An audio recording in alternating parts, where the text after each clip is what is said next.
alamak tadi bos minta 4,000. Mana tolak 4,000.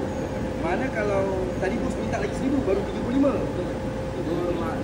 Dah 5,000 tolaknya. Dan ini saya yang minta Datuk potong minta lagi. Alamak. Apa ni Datuk ni? Alamak. Datuk belum lagi. 39 bos. Datuk 39 dah tolak 3,000. Jadi 36,180 lah. 36,180. Ini saya punya harga. Alamak.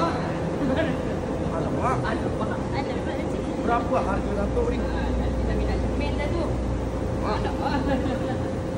Berapa ini bos? Besar dia sama. Besar dia sama. Nama ni dia lain. Dia yang saya. Sepan nampak lebih kurang sikit-sikit lagi.